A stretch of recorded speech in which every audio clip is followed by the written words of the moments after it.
Di sini saya akan membahas tentang pengantar, dasar manajemen, dan juga definisinya. Manajemen diperlukan agar tujuan organisasi dapat dicapai secara efektif dan efisien. Untuk ukuran pencapaian tujuan yaitu digunakan efektivitas, sedangkan untuk ukuran pemanfaatan sumber daya yang baik yaitu digunakan efisiensi. Manajemen mencakup 3 aspek, yaitu yang pertama, manajemen sebagai proses, yang kedua, adanya tujuan yang telah ditetapkan, dan yang ketiga yaitu mencapai tujuan secara efektif dan efisien.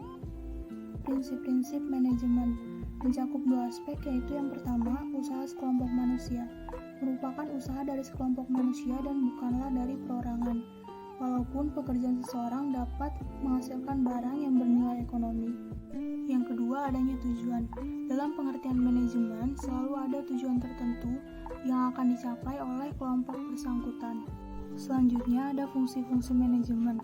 Terdapat 3 fungsi, yaitu yang pertama planning atau perencanaan, yang kedua organizing atau pengorganisasian, dan juga yang ketiga controlling, yaitu pengendalian. Fungsi-fungsi tersebut berguna untuk membuat sekelompok manusia yang telah memperoleh penugasan dalam pengorganisasian mampu dan mau melakukan kegiatan untuk mewujudkan sasaran yang telah ditetapkan. Di sini saya akan membahas tentang manajer dan manajemen serta lingkungan eksternal. Siapakah manajer? Manajer adalah orang yang bertanggung jawab atas bagian dari perusahaan, yaitu mereka yang mengelola perusahaan. Dan juga mereka berhak untuk memecat, mempekerjakan, mendisiplinkan, memberi penilaian kinerja, dan juga memantau kehadiran. Selanjutnya ada perubahan peran manajer dan manajemen, terdiri dari 2, yaitu tradisional dan kontemporer. Tradisional, manajer level atas menjamin dan memastikan agar organisasi dan manajer level bawah tetap kompetitif dan menjamin keamanan kerja para karyawan. Yang kedua yaitu kontemporer. Manajer level bawah dan para karyawan bertanggung jawab atas daya saing organisasi dan pengembangan mereka sendiri. Selanjutnya ada level manajemen, terdiri dari 3 level, yaitu yang pertama, manajemen atas, yaitu membuat tujuan jangka panjang, produk, pasar, pengorganisasian bisnis. Yang kedua, manajemen menengah, yaitu menafsirkan rencana dan juga menetapkan tindakan. Yang ketiga, manajer tingkat yang lebih rendah, yaitu menerapkan rencana. Selanjutnya ada 10 peran manajer, terdiri dari 3, yaitu pribadi, informasi, dan juga keputusan. Untuk pribadi, manajer berperan menjadi figur utama, pemimpin, dan juga berempati. Yang kedua, informasi, yaitu manajer berperan untuk memonitor, menyebarluaskan, dan juga sebagai juru bicara.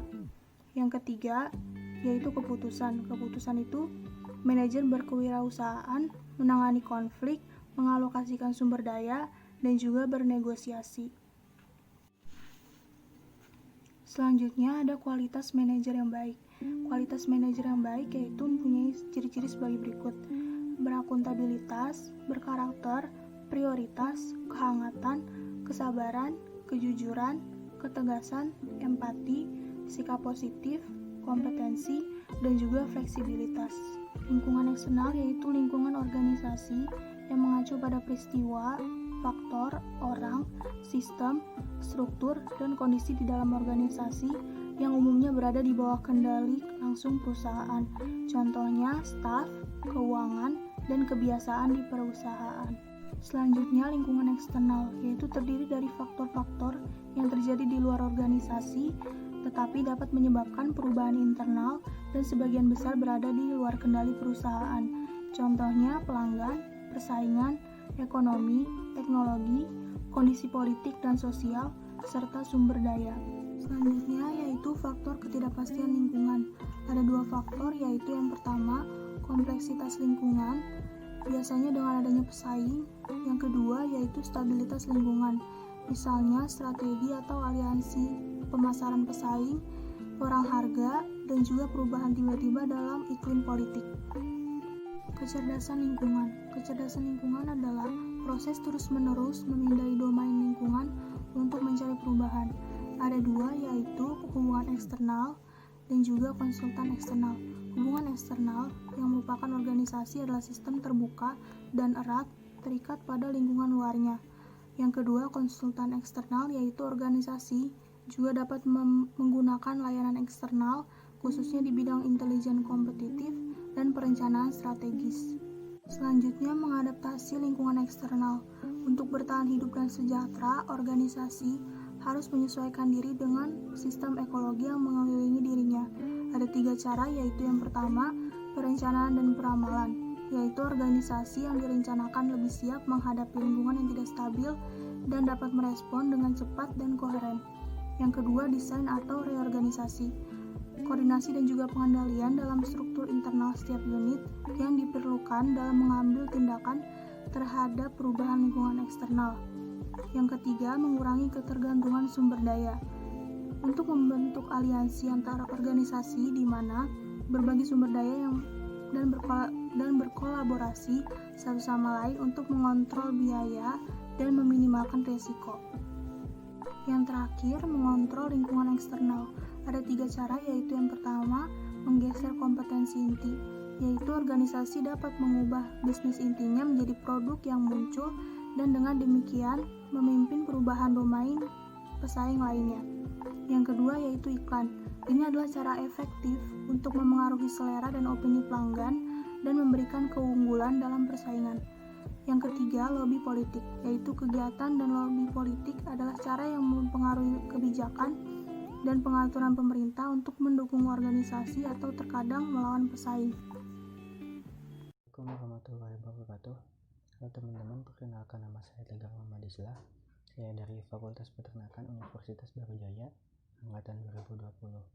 Di sini saya akan menjelaskan tentang organisasi dan delegasi. Organisasi yaitu mengacu kepada sekumpulan orang yang terlibat dalam mengejar tujuan yang telah ditentukan. Hal ini dapat dipahami sebagai sistem sosial yang terdiri dari semua hubungan manusia formal. Ada beberapa tipe-tipe struktur organisasi, di antaranya yang pertama, struktur organisasi formal. Struktur organisasi formal biasanya terdapat di dalam pekerjaan atau posisi seseorang di dalam suatu perusahaan dengan aktivitas dan hubungan yang sudah ditentukan. Hal tersebut dibuat manajer untuk mencapai tujuan perusahaan tersebut. Selanjutnya ada organisasi lini. Struktur organisasi lini adalah pola organisasi tertua dan paling sederhana, di mana supervisor memiliki pengawasan langsung kepada bawahan. Kewenangan tersebut berasal dari eksekutif tingkat atas untuk organisasi-organisasi yang paling ada di bawah. Selanjutnya ada organisasi fungsional. Struktur organisasi fungsional adalah tugas menyeluruh untuk mengelola dan mengerahkan karyawan, serta dikelompokkan sesuai dengan fungsi atau jenis pekerjaan yang terlibat di dalamnya. Dan masih banyak tipe-tipe struktur organisasi yang lainnya seperti tipe struktur organisasi lini dan staf, manajemen proyek, organisasi informal, serta tipe struktur organisasi matriks. Selanjutnya ada berbagai manajer di dalam organisasi tersebut. Yang pertama ada manajer puncak. Manajer puncak mempunyai tanggung jawab untuk mengembangkan strategi organisasi dan menjadi pengawas visi dan misi. Kelompok manajer kedua mencakup manajer fungsi, tim, dan umum. Selanjutnya ada manajer fungsional. Manajer fungsional bertanggung jawab atas efisiensi dan efektivitas suatu area, seperti akuntansi atau pemasaran. Selanjutnya ada supervisor atau manajer tim. Manajer tim bertanggung jawab untuk mengkoordinasikan subkelompok di fungsi tertentu atau tim yang terdiri dari anggota dari berbagai bagian organisasi. Terkadang, manajer tim akan mendengar perbedaan yang dibuat antar manajer lini dan staf. Dan yang selanjutnya ada manajer lini. Manajer lini memimpin suatu fungsi yang berkontribusi langsung kepada produk dan layanan yang dibuat organisasi. Manajer lini sering disebut juga sebagai manajer produk atau manajer layanan, serta bertanggung jawab atas produksi, pemasaran, dan profitabilitas lini produk. Selanjutnya ada staff manager. Staff manager memimpin suatu fungsi yang menciptakan masukan secara tidak langsung.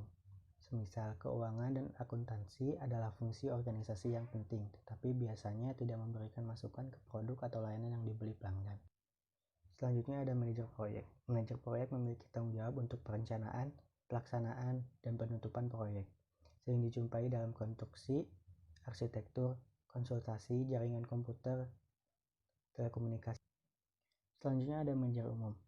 Manajer umum bertanggung jawab untuk mengelola dengan jelas unit penghasil pendapatan yang dapat diidentifikasi seperti toko, unit bisnis, atau lini produk. Manajer umum biasanya harus membuat keputusan di berbagai fungsi dan memiliki penghargaan terkait dengan kinerja seluruh unit, seperti toko, unit bisnis, lini produk, dan lain-lain. Manajer umum juga mengambil arahan dari eksekutif puncak atau manajer puncak.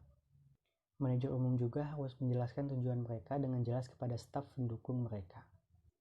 Mungkin cukup sekian dari saya tentang penjelasan organisasi. Selanjutnya saya akan menjelaskan tentang delegasi. Delegasi berasal dari bahasa Latin yang artinya mengirim dari. Seperti contoh, saya mengirim pekerjaan dari saya untuk ke orang lain. Ada beberapa delegasi yang efektif, seperti memberi Anda lebih banyak waktu untuk mengerjakan peluang penting Anda dan membantu orang lain dari tim Anda dan mempelajari keterampilan baru. Ada beberapa alasan kenapa delegasi tidak efektif, seperti kualitas yang rendah, lebih banyak waktu terbuang, pemberdayaan yang rendah, serta lebih banyak frustasi. Selanjutnya ada juga yang disebut sebagai seni delegasi. Yang pertama, daya terima. Kemauan untuk memberi kesempatan pada ide orang lain, bisa menerima ide orang lain, dan bisa memujinya atas kerja keras yang bagus. Selanjutnya, mengizinkan atau membiarkan orang lain melakukan kesalahan. Investasi biaya kesalahan sebagai investasi dalam sumber daya manusia. Konseling pasien dan penjelasan yang cermat akan mendorong kinerja yang lebih baik. Selanjutnya, percaya kepada bawahan. Untuk pendelegasian yang efektif, tidak ada pilihan lain yang tersedia kecuali percaya kepada bawahan kita. Selanjutnya ada mendapat umpan balik. Manajer perlu terus menindaklanjuti tugas yang didelegasikan. Ada beberapa aturan di dalam pendelegasian. Yang pertama, spesifik, terukur, sepakat, realistis, dibatasi waktu, etis, dan tercatat. Ada juga beberapa tugas yang seharusnya tidak didelegasikan, seperti mempekerjakan, penembakan, masalah pembiayaan, dan kebijakan. Ada beberapa langkah-langkah sukses delegasi. Yang pertama, definisikan tugas. Yang kedua, pilih individu atau tim. Yang ketiga, menilai kemampuan dan kebutuhan. Yang keempat, menjelaskan alasannya. Yang kelima, sebutkan hasil yang diperlukan. Yang keenam, pertimbangkan sumber daya yang diperlukan. Yang ketujuh, menyetujui tenggat waktu. Yang kedelapan, mendukung dan berkomunikasi. Dan yang terakhir, umpan balik tentang hasil. Mungkin cukup sekian penjelasan saya tentang organisasi dan delegasi. Mohon maaf apabila banyak kesalahan. Sekian dari saya. Wassalamualaikum warahmatullahi wabarakatuh. Assalamualaikum warahmatullahi wabarakatuh. Perkenalkan, nama saya Ayuni Dubswita. Saya dari kelas O, kelompok pertama. Di sini saya akan menjelaskan pentingnya koordinasi dan delegasi dalam sebuah organisasi. Yang pertama yaitu koordinasi. Definisinya ialah upaya anggota kelompok untuk memberikan tindakan untuk tujuan bersama, yang dimana koordinasi membuat hubungan harmonis antar pekerja dan manajemen lancar dalam mencapai tujuan. Pendekatan dasar manajemen ada banyak, yaitu contohnya koordinasi kolektif untuk memperbaiki masalah dalam organisasi, ada koordinasi prefektif untuk mencegah terjadi masalah, ada koordinasi pengaturan untuk memelihara pengaturan, ada koordinasi promotor untuk meningkatkan artikulasi. Komponen koordinasi dilakukan secara vertikal dan horizontal. Perencanaan dan pengkoordinasian harus dimasukkan dalam fungsi tahap perencanaan. Hal yang penting dalam koordinasi itu yaitu disiplin, moral, dan perhatian konstan.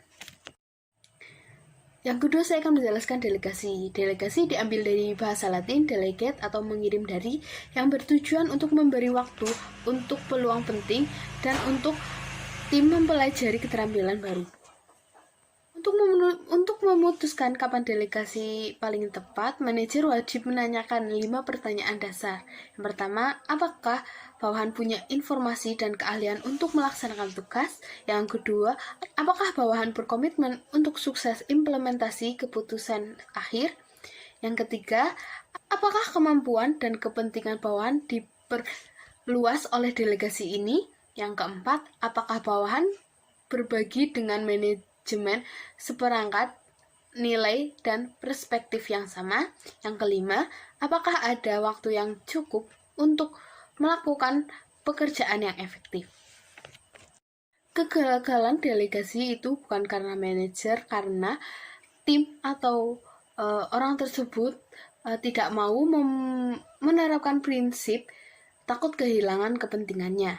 Kita harus menerapkan 3, yaitu daya terima. Kita harus menerima pendapat dari tim atau karyawan yang lain. Yang kedua, kepercayaan pada bawahan. Kita harus mempercayai bawahan kita. Yang ketiga, mendapat umpan balik, yaitu manajer terus menindaklanjuti tugas yang didelegasikan. Bagaimana sih cara kita memilih orang yang tepat? Kita harus tahu apakah orang tersebut punya waktu, apakah punya kemampuan, apakah dilatih untuk melaksanakan tugas. Jika kurang keterampilan, apakah bisa diajari dalam waktu yang wajar? Apakah orang itu bisa diandalkan? Apakah orang itu bisa mencari tanggung jawab baru? Apa yang perlu kita berikan untuk orang yang dipilih? Pertama, jelaskan hasil yang Anda inginkan. Kita harus menjelaskan hasil apa yang kita inginkan kepada tim atau organisasi tersebut.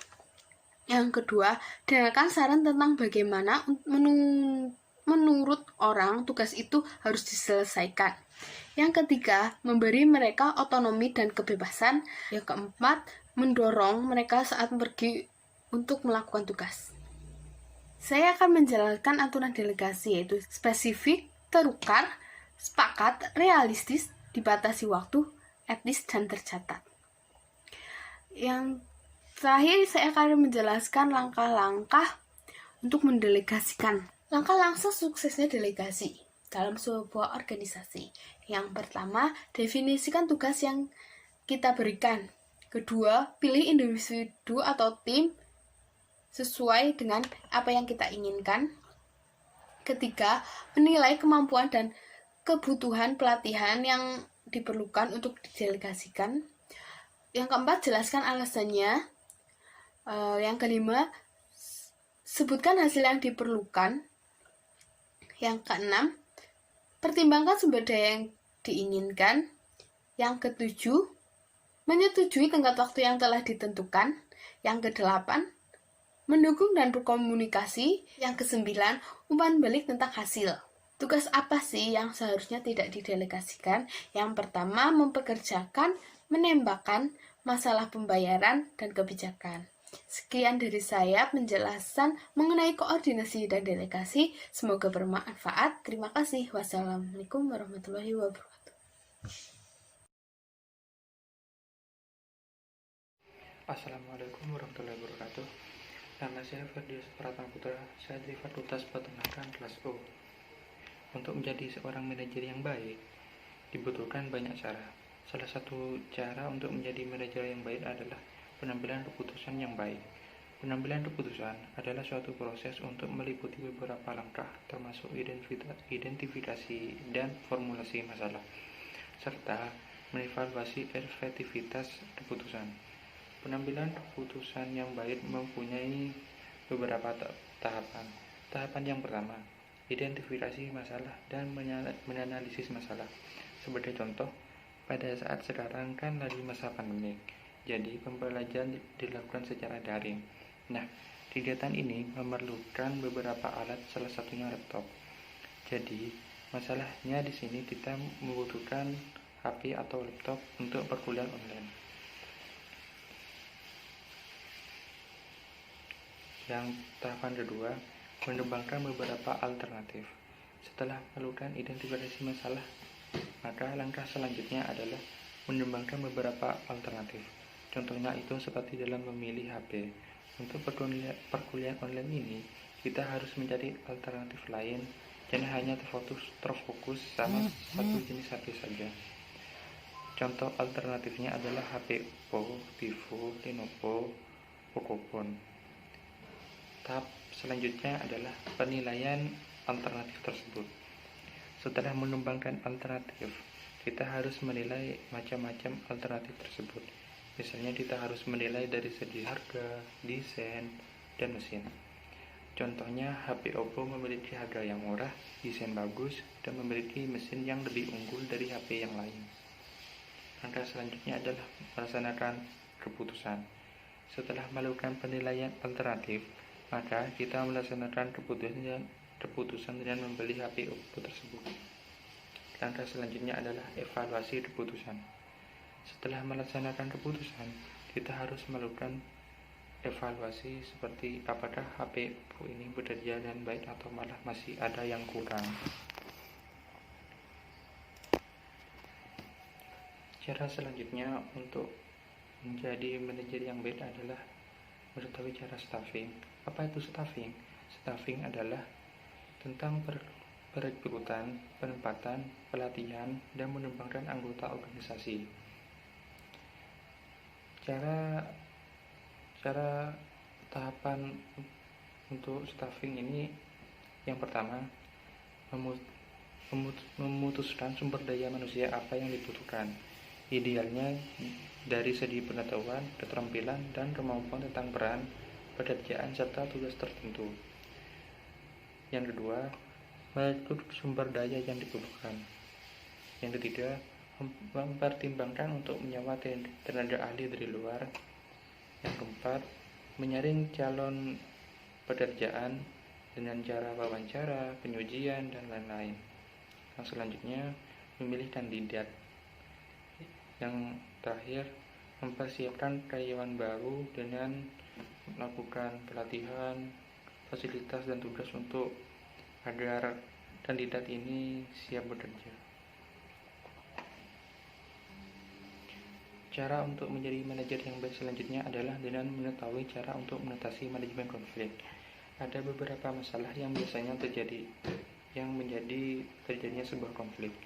Yang pertama, gaya kepemimpinan yang kurang baik. Yang kedua, berselisih pendapat. Yang ketiga, kinerja karyawan yang kurang maksimal. Yang keempat, kendala antar karyawan. Ada beberapa cara untuk mengatasi konflik tersebut. Yang pertama, pemaksaan dan penekanan. Metode ini dengan cara menekan pihak lain agar cepat menyerah dan tidak menimbulkan konflik lagi. Tetapi metode ini kurang efektif karena pihak yang menyerah mengalah secara terpaksa dan menimbulkan ketidakpuasan. Hal ini dapat menyebabkan konflik yang baru. Cara yang kedua adalah metode pemecahan masalah. Metode ini dengan menggabungkan berbagai kebutuhan dari kedua belah pihak, misalnya bertukar informasi dan fakta. Metode ini dapat menimbulkan berbagai alternatif pemecahan masalah dengan keuntungan yang berimbang dari kedua belah pihak. Cukup sekian dari saya. Terima kasih atas perhatiannya. Wassalamualaikum warahmatullahi wabarakatuh. Perkenalkan, nama saya Salsabila Ainun Fuadi dengan NIM 2050501071111098. Motivasi. Definisi motivasi. Kinerja yang baik biasanya dimiliki oleh orang-orang yang memiliki motivasi tinggi dan siap untuk melakukan hal-hal yang mengagumkan. Arti kata motif yaitu alasan seseorang untuk melakukan sesuatu. Motivasi merujuk pada beberapa hal. Yang pertama, tujuan yang ingin mereka capai dan cara mereka mengubah tingkah laku untuk mencapai tujuan tersebut. Menurut Arnold et al., ada 3 komponen dalam motivasi. Yang pertama arah, yang kedua usaha, dan yang ketiga waktu. Proses motivasi. Orang-orang akan merasa termotivasi apabila keinginan mereka sesuai dengan kebutuhan mereka. Tipe motivasi. Tipe motivasi yaitu ada 2, yang pertama intrinsik dan yang kedua ekstrinsik. Motivasi intrinsik biasanya berasal dari diri kita sendiri. Menurut Daisy dan Ryan, motivasi intrinsik sesuai dengan kebutuhan orang tersebut. Menurut Hackman dan Oldham, ada beberapa hal yang bisa menjadikan motivator dan bisa didapatkan dari ragam keterampilan, identitas pekerjaan, dan pentingnya pekerjaan. Lalu ada motivasi ekstrinsik. Motivasi ekstrinsik biasanya didapatkan dari orang lain. Bentuk dari motivasi ekstrinsik adalah reward atau penghargaan dan punishment. Lalu ada teori motivasi. Yang pertama teori dari Maslow, yaitu ada 5 kebutuhan. Yang pertama kebutuhan fisiologis seperti makan, minum, tempat tinggal, dan pakaian. Lalu ada kebutuhan keamanan seperti jaminan kerja. Lalu ada kebutuhan sosial seperti lingkungan yang aman. Lalu ada kebutuhan harga diri, yaitu respect. Lalu ada kebutuhan aktualisasi diri, yaitu kesempatan untuk berkembang. Lalu ada teori ERG dari Alderfer. Teori ini bentuk sederhana dari teori Maslow. ERG sendiri ada existence, relatedness, dan growth. Existence meliputi kebutuhan fisiologis dan kebutuhan keamanan. Lalu relatedness ada kebutuhan sosial dan kebutuhan harga diri. Lalu ada growth meliputi kebutuhan harga diri dan kebutuhan aktualisasi diri. Lalu yang ketiga ada teori dari McClellan yang meliputi 3 kebutuhan, yaitu pencapaian, kekuasaan, dan hubungan baik dengan sesama. Lalu ada teori X dan Y dari McGregor. Teori X biasanya memiliki karyawan dengan sifat pemalas, kurang bertanggung jawab, dan lebih suka dipaksa. Sementara di teori Y, karyawannya mandiri, kreatif, dan suka mencari tanggung jawab baru.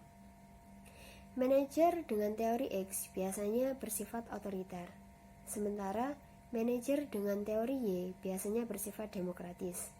Tetapi, hal tersebut sesuai dengan situasi yang ada. Lalu yang terakhir ada penerapan motivasi. Yang pertama ada jaminan kerja, yang kedua ada penghargaan, yang ketiga kepemimpinan yang dihargai, lalu ada kondisi kerja yang aman, ada keadilan untuk seluruh karyawan, dan yang terakhir ada harga diri. Membuat keputusan. Definisi dari membuat keputusan adalah pemilihan tindakan di antara para alternatif. Ada beberapa keputusan. Yang pertama small dan minor yang biasanya cepat selesai, dan yang kedua ada rumit dan jangkauan luas yang biasanya membutuhkan analisis yang lebih detail. Lalu ada karakteristik dari membuat keputusan. Yang pertama, pembuatan keputusan adalah bagian dari membuat plan. Yang kedua, melibatkan penilaian dan kebijaksanaan dari pembuat keputusan. Yang ketiga, bukan proses yang sepenuhnya rasional. Yang keempat, keputusan yang dibuat melibatkan komitmen organisasi. Yang kelima, managing adalah proses manusia dan sosial yang menyiratkan campur tangan individu serta faktor sosial. Yang keenam, memiliki tujuan. Yang ketujuh, dilakukan untuk memecahkan masalah, menyelesaikan krisis dan konflik, serta mengatasi situasi. Yang kedelapan, memiliki efek negatif dalam jangka waktu pendek. Yang kesembilan, bebas untuk menggunakan skill, pengalaman, dan penilaian. Ada beberapa tipe keputusan. Yang pertama, terprogram dan tidak terprogram. Yang terprogram itu biasanya dibuat berulang-ulang dan pembuatannya mudah. Yang tidak terprogram itu biasanya tidak rutin. Lalu ada keputusan operasional atau taktis dan strategis. Operasional atau taktis berhubungan dengan saat ini, dan yang strategis berdampak luas pada organisasi. Lalu ada keputusan organisasi dan pribadi. Keputusan organisasi diambil manajer dalam kegiatan bisnis, sementara yang pribadi murni bersifat pribadi. Lalu ada keputusan individu dan kelompok. Kondisi pengambilan keputusan yang pertama ada kepastian. Kalau ada kepastian biasanya itu ada alternatif dan biaya. Lalu yang kedua ada resiko. Yang ketiga ketidakpastian. Dalam ketidakpastian ini biasanya ada alternatif tetapi hasilnya tidak pasti. Kegagalan keputusan. Kegagalan keputusan pasti terjadi karena adanya resiko dan kondisi ketidakpastian. Konflik. Ketika manajer dihadapkan pada alternatif yang bersaing, mereka sering mengalami konflik. Tetapi itu hal yang wajar, karena pengambilan keputusan manajerial semakin lama semakin menantang. Proses pengambilan keputusan. Yang pertama, identifikasi dan diagnosa masalah. Yang kedua, identifikasi solusi alternatif. Yang ketiga, evaluasi alternatif. Yang keempat, pilih alternatif. Yang kelima, menerapkan keputusan. Lalu yang terakhir, evaluasi keputusan. Leading. Leading adalah memberikan arah dan mempengaruhi orang lain untuk mengikuti apa yang dilakukan manajer. Tujuannya, memberikan pedoman, menunjukkan dan memberikan perintah apa saja yang harus dilakukan, menunjukkan metode untuk mencapai tujuan. Karakter manajer yaitu mengarahkan, motivasi, jujur dan punya integritas, percaya diri, kemampuan kognitif, dan pengetahuan bisnis. Kemampuan pemimpin harus bisa didefinisikan dan tahu apa misalnya. Harus bisa kepemimpinan sebagai tanggung jawab, bukan hanya sebagai gengsi. Dan dia bisa dipercaya oleh bawahannya. Style kepemimpinan ada 3. Yang pertama, autokratik. Autokratik yaitu manajer yang membuat keputusan di perusahaan tersebut dan mendominasi bawahannya sehingga bawahannya menjadi pasif. Yang kedua, partisipatif atau demokratif. Melibatkan bawahannya dalam mengambil keputusan, tetapi tetap memegang kontrol kepemimpinan. Yang ketiga atau yang terakhir yaitu laissez-faire. Seluruh bawahan disuruh bekerja secara independen, tetapi tetap memberikan dukungan, memiliki sedikit kontrol terhadap bawahannya. Lalu ada Black Motion Managerial Grid. Ini menunjukkan ke manakah fokus manajer, yaitu antara kemanusianya atau keproduksinya. Ada 5 macam tipe pemimpin dalam memanage. Yang pertama ada Country Club Leadership, yaitu sangat perhatian dengan manusianya tetapi tidak perhatian dengan produksinya. Lalu ada Produce Leadership, yaitu dipaksa menghasilkan produk sebaik-baiknya. Lalu ada Impoverished Leadership, yaitu tidak peduli terhadap keduanya. Lalu ada Middle of the Road Leadership. Lalu yang kelima ada Team Leadership, yaitu perhatian terhadap dua-duanya. Cara mengaplikasikan Black Motion Managerial Grid yaitu yang pertama, menganalisis gaya kepemimpinan mana yang harus digunakan pada saat itu.